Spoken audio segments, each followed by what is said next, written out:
pode conquistar. Basta você querer. Aqui é o seu lugar. Só depende de você. Unifatesc, Centro Universitário. Unifatesc, fazendo o seu futuro.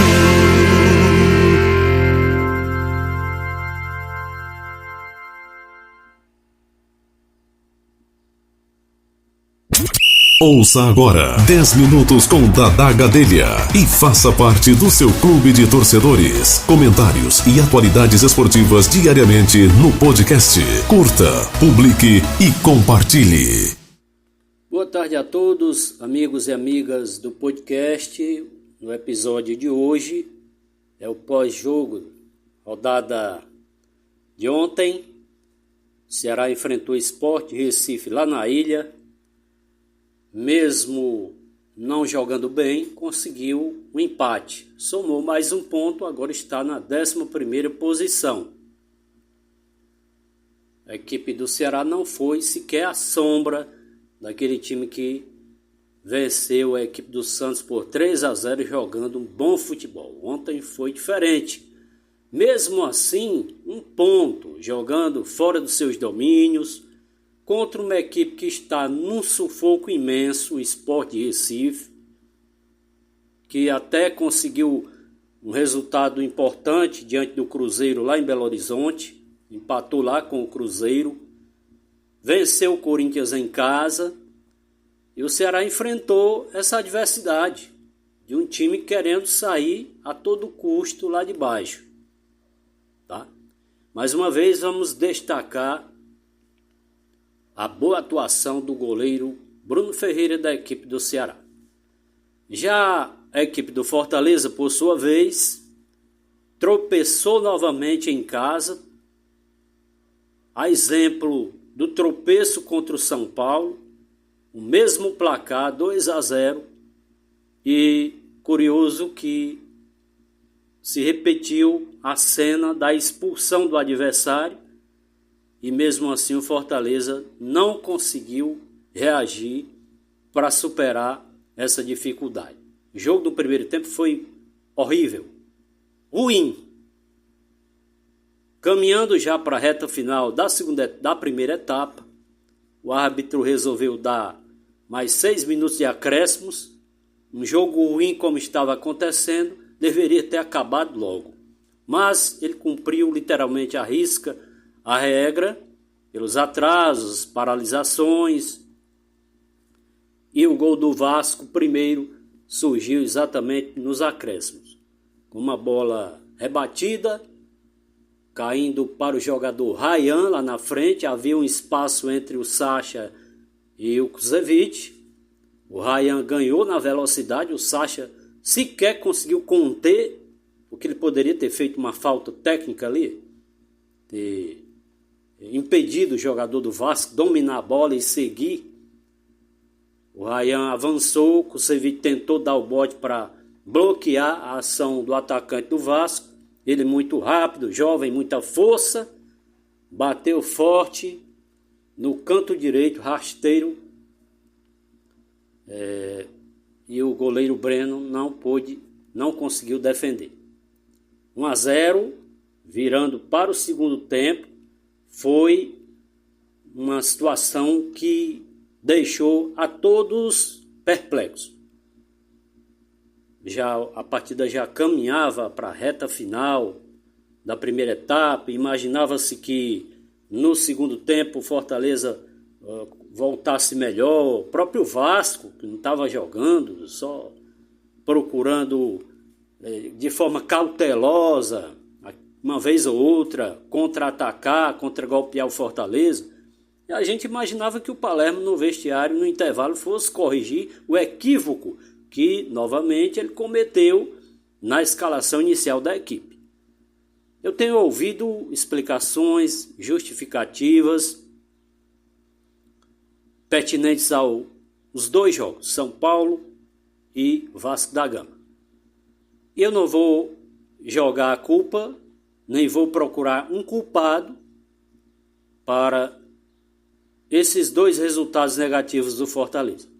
Mas o técnico Palermo se equivocou ao colocar em campo ali, junto com o Sacha, como volante, o atleta Rodrigo.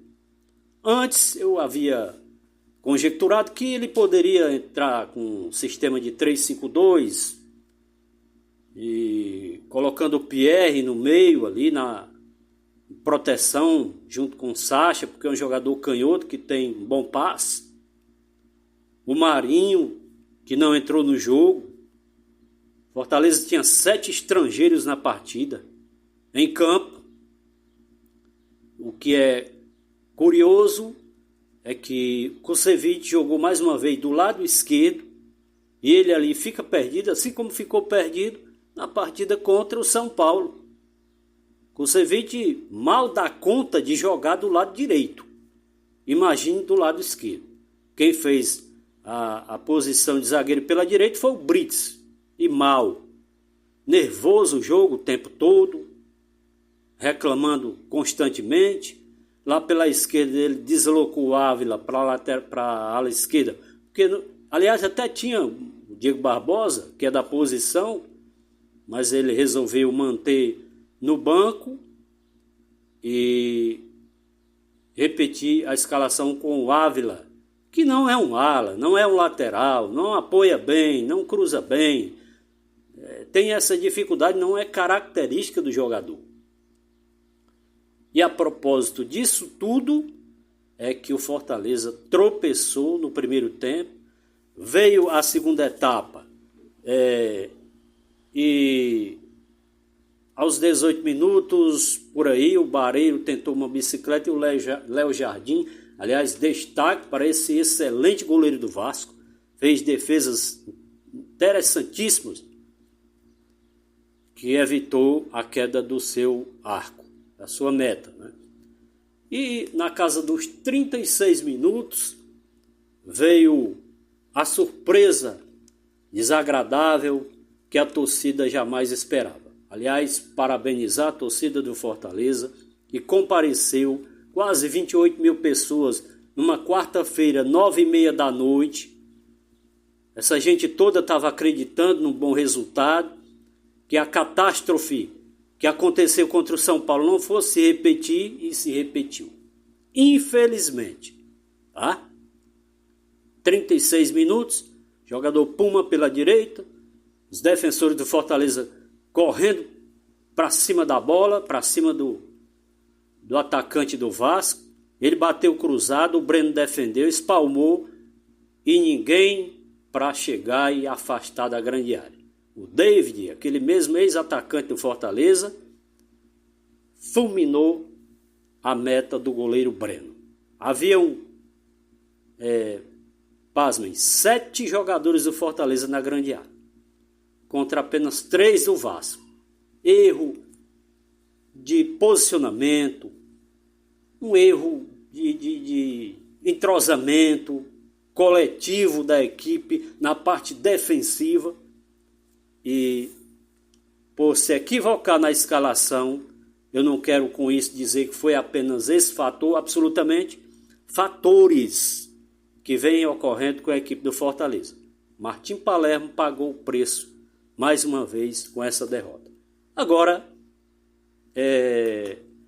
dizer que está rebaixado, eu ainda não quero dizer, nem vou dizer, porque ainda restam muitos jogos, 10 jogos, né? E seria até uma dicotomia. Fortaleza rebaixado? Como? Se ainda restam 10 jogos. O campeonato ainda não acabou. Eu sei perfeitamente, entendo, compreendo e uso bom senso, raciocínio, que o Fortaleza está convergindo para se juntar ao Sport Recife, à Juventude e ser rebaixado. Está convergindo para isso. Tá? Atolado na areia movediça da zona de rebaixamento. Mas ainda há um fio tênue de esperança, caso ele venha a conseguir um resultado positivo contra o Cruzeiro, por exemplo. Tal qual aconteceu contra o Juventude lá na Serra Gaúcha, vencendo por 2-1 de virada.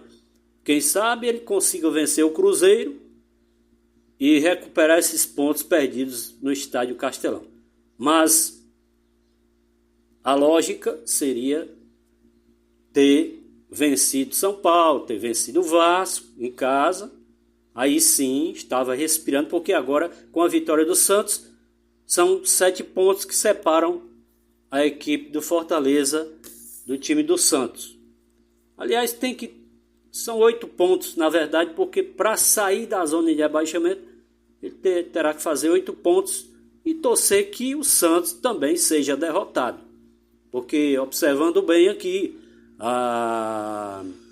o Fortaleza tem um saldo de gols ruim, 17 gols negativos, o Santos tem 11.